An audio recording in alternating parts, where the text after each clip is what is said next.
यहाँ पे अब हम लोग जो सवाल बनाने वाले हैं वो सवाल है, कह रहा है कि एक आयताकार खेल का मैदान की लंबाई 40 मीटर तथा चौड़ाई 30 मीटर है। एक आदमी एक कोने ए से चलना शुरू करता है और बी होते हुए सी तक पहुंचता है, तब उसके द्वारा तय किए गए दूरी और विस्थापन निकाले। इसका मतलब इससे पहले जो क्लास था वो सिर्फ और सिर्फ हम लोग दो चीज पढ़े थे, डिस्टेंस और डिस्प्लेसमेंट के बारे में। आज वही क्वेश्चन कह रहा है कि इससे हमको डिस्टेंस और डिस्प्लेसमेंट निकालिए।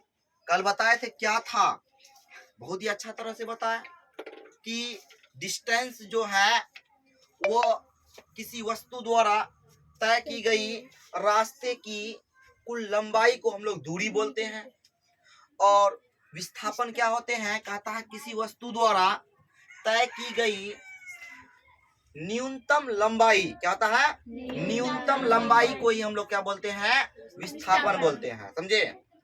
तो इसी तरह से यहाँ पे जो सवाल कह रहे हैं कि एक आयताकार खेल का मैदान है, तो इसको हम लोग हल करते हैं, सॉल्यूशन कर रहे हैं। क्या कहते हैं, सवाल गिव हैंड दे करके सारा चीज लिखेंगे पहले, जैसे कि एक आयताकार मैदान है। आयत जानवे करते हैं कि आयत जिस चतुर्भुज का आमने सामने की भुजा बराबर हो, है ना, आमने सामने की भुजा बराबर हो, उसे हम लोग क्या कहते हैं, वो आयत कहते हैं। क्या कहते हैं? और प्रत्येक कोण 90 डिग्री हो। जैसे हम लोग यहाँ पे चलना शुरू करेंगे ए से, कहाँ से, ए से ए आए, उसके बाद यहाँ पे बी आएंगे, उसके बाद सी आएंगे, यहाँ पे डी आएंगे। इधर से चलना शुरू कर रहे हैं, किधर से, इधर से, इधर से इधर आकर के रुकेंगे फिर। तो बात समझो, जैसे ये आयत है, क्या है, खेल का मैदान है, खेल का मैदान, लेकिन आयताकार खेल का मैदान है। बात बढ़िया से समझेगा क्या कर रहा है। एक आयताकार खेल का मैदान की लंबाई, यानी यहाँ लिखेंगे आयताकार खेल का, आयताकार खेल के मैदान का लंबाई कितना है, 40 मीटर। आयताकार खेल के मैदान का चौड़ाई कितना है बाबू, 30 मीटर। कितना है, 30 मीटर। तो लंबाई ये दोनों हुआ, तो यहाँ पे भी 40 मीटर दूरी तय करेगा, यहाँ पे भी 40 मीटर दूरी तय करेगा रास्ता, है ना। यहाँ पर 30 मीटर, यहाँ पे भी 30 मीटर। इसका मतलब ये हुआ कि ये भुजा के बराबर है और ये भुजा के बराबर है। ये आयत है, इसीलिए तो दो चीज दे दिया, तो कहता है, इसीलिए कह रहा है यहाँ पे आदमी की बात कर रहा है, इसलिए आदमी द्वारा तय की गई दूरी निकालने लिखा रहा। फिर कहता है आदमी द्वारा तय की गई विस्थापन निकालने के लिए कहा जा रहा है। समझे? अब देखो, अब यहाँ पे हम लोगों को एक काम करना पड़ेगा। सर, पहले हम लोगों को जानना है कि डिस्टेंस निकालने के लिए तो आराम से निकाल सकते हैं। क्या कह रहा है क्वेश्चन को देखो, एक आयताकार खेल का मैदान की लंबाई 40 मीटर, ये सारा चीज पढ़ लिए। कह रहा है आदमी एक कोने मान लो इस कोने से शुरू हो रहा है, इस कोने से चलना शुरू हो रहा है, इस कोने से चलना शुरू हो रहा है। बाबू बढ़िया समझेगा, समझे? इस कोने से चलना शुरू कर रहा है, तो बाबू यहाँ से आते हुए यहाँ आएगा, तो यहाँ से यहाँ तक आएगा, कितना दूरी तय करेगा बताओ? 40 मीटर। क्योंकि हम लोग दूरी तय कर रहे हैं, टेढ़ी मेरी हो सकती है, दिक्कत नहीं है। अब यहाँ से आदमी कहाँ तक आना चाह रहा? यहाँ तक आना चाहता है, सी तक। और आदमी क्या कहता है कि सी तक आना चाहिए, वहाँ कह रहा है बी होते हुए, कह रहा है एक आदमी एक कोने ए से चलना शुरू करता है और बी होते हुए सी तक पहुंचता है, तब उसके द्वारा तय किए गए दूरी और विस्थापन ज्ञात करें। तो इस आदमी ने यहाँ से चलना शुरू किया, फिर यहाँ से लेकर यहाँ तक आया, यहाँ पर आकर के रुका, तो यहाँ से 40 किया, यहाँ से 30 किया, तो दोनों को ऐड कर देंगे तो कुल दूरी तय हो जाएगा। चलो वही काम करते हैं हम लोग। तो इसीलिए लिखेंगे यहाँ पे आदमी द्वारा तय की गई दूरी बराबर क्या होगा? A B plus B C. यहाँ पे 40 प्लस यहाँ पे 30, कितना हो जाएगा? 70 मीटर। चलो बाबू यहाँ तक तो क्लियर है। सवाल यहाँ तक बनाने के बाद अब जो आगे सवाल कहता है कि विस्थापन ज्ञात कीजिए, तुमसे ये सवाल जो है अच्छा है कि विस्थापन सर कैसे निकालेंगे? आप बोलते थे डिस्टेंस जो होते हैं वो टोटल लंबाई होते हैं, टोटल लंबाई को ही हम लोग डिस्टेंस दूरी बोलते हैं, लेकिन विस्थापन न्यूनतम दूरी होते हैं।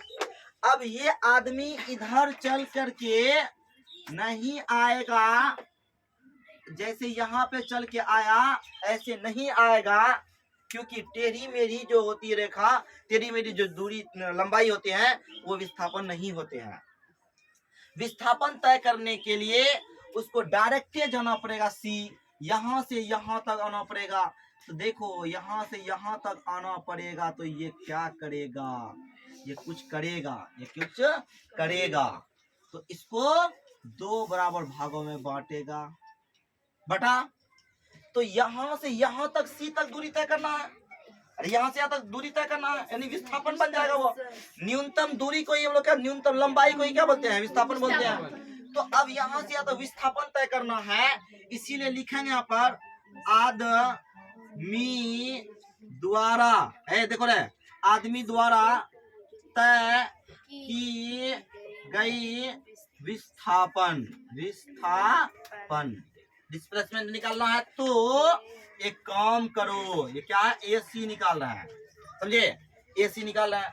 तो अब देखो कैसे निकला जाएगा सर, थोड़ा बताइएगा हमको कि ये जो है जब यहाँ से यहाँ तक इस रेखा को मिलाए, तो अब इसी जगह मैं रुकता हूँ और कुछ बातें बताना चाहता हूँ। वो क्या है? इससे पहले हम लोग पढ़ाए हैं कि त्रिभुज जो होते हैं वो 2 भागों में होते हैं। त्रिभुज जो होते हैं 2 टाइप का होते हैं। त्रिभुज जो होते हैं वह कोण के आधार पे होते हैं, एक भुजा के आधार पे होते हैं। यानी त्रिभुज का प्रकार अगर पूछा जाए तो 6 प्रकार के होते हैं, लेकिन 3 कोण के आधार पे, 3 भुजा के आधार पे, तो अलग अलग नाम भी पड़ता है उसका। तो इसीलिए ये चीज जानना बहुत जरूरी है। देखो ये क्या है? त्रिभुज है। ये क्या है बाबू? त्रिभुज। जब ये त्रिभुज है, अरे बाबू ये त्रिभुज है, ये त्रिभुज कितने भागों में बटे होते हैं? 2 भागों में बटे होते हैं। कितने भागों में? 2। कौन कौन कहता है? भुजा के आधार पे, भुजा के आधार पे, है ना? भुजा के आधार पर, ठीक। उसके बाद यहाँ करा कोण, कोण के आधार पर, कोण के आधार पर। ये जो होते हैं फिर 3 प्रकार के होते हैं, ये भी होते हैं 3 प्रकार के होते हैं। देखो इसको बोलते हैं समबाहु। क्या बोलते हैं? समबाहु त्रिभुज। इसको क्या बोलते हैं? समद्विबाहु त्रिभुज। क्या बोलते हैं? समद्विबाहु त्रिभुज। और इसको बोलते हैं विषमबाहु त्रिभुज। क्या बोलते हैं? विषमबाहु त्रिभुज। फिर इसके बाद ये 3 प्रकार के होते हैं। कौन कौन होते हैं? न्यून कोण त्रिभुज, समझे? उसके बाद यहाँ पे समकोण त्रिभुज, और उसके बाद होता है अधिक कोण त्रिभुज, अधिक कोण त्रिभुज। तो हम लोगों को यहाँ पे पकड़ना है, हम लोग क्या पकड़ेंगे, यहाँ पे पकड़ेंगे कि त्रिभुज का जो ये काइंड है, त्रिभुज का ये जो प्रकार है, ये दो भागों में बटा, भुजा के आधार पे और कोण के आधार पे। तो हम लोगों को भुजा के आधार पे, फिर यहाँ पर कोण के आधार पे, तो हम लोगों को चलना है यहाँ पे कि ये त्रिभुज जो बना है, जब ये आयत था तो इसको मिलाए तो दो त्रिभुजों में बटा गया, क्योंकि ये आयत था तो प्रत्येक कोण 90 डिग्री है। तो इसका मतलब ये जो त्रिभुज है ये क्या है, समकोण त्रिभुज है। क्या है, समकोण त्रिभुज। कोण के आधार पे आएंगे, समकोण त्रिभुज को पकड़ना है, समझे इसी में। तो समकोण त्रिभुज का क्या कंडीशंस होते हैं इसके बारे में जानेंगे, तभी हम लोग बना पाएंगे। एक मेथड है पाइथागोरस प्रमेय। क्या बोलते हैं, पाइथागोरस प्रमेय।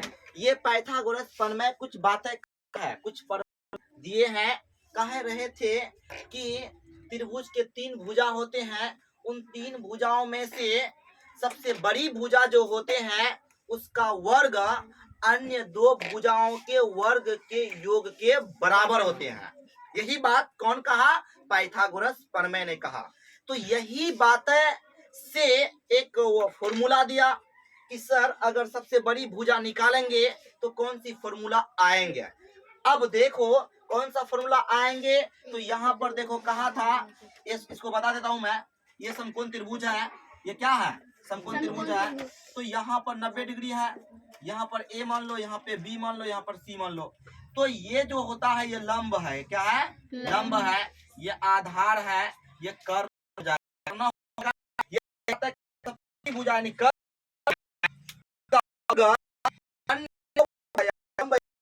वर्ग बराबर होता है, फॉर्मूला कहा। तो इसी फॉर्मूला से हम लोग यहाँ पर इसका डिस्टेंस यानी डिस्प्लेसमेंट निकालेंगे, क्योंकि सीधा है तो डिस्टेंस डिस्प्लेसमेंट होगा। तो इसीलिए इसको निकालने के लिए पहले इतना सारी चीजें जानना होगा। कोण त्रिभुज क्यों, अगर समकोण त्रिभुज नहीं होगा तो ये पाइथागोरस प्रमेय यूज होगा।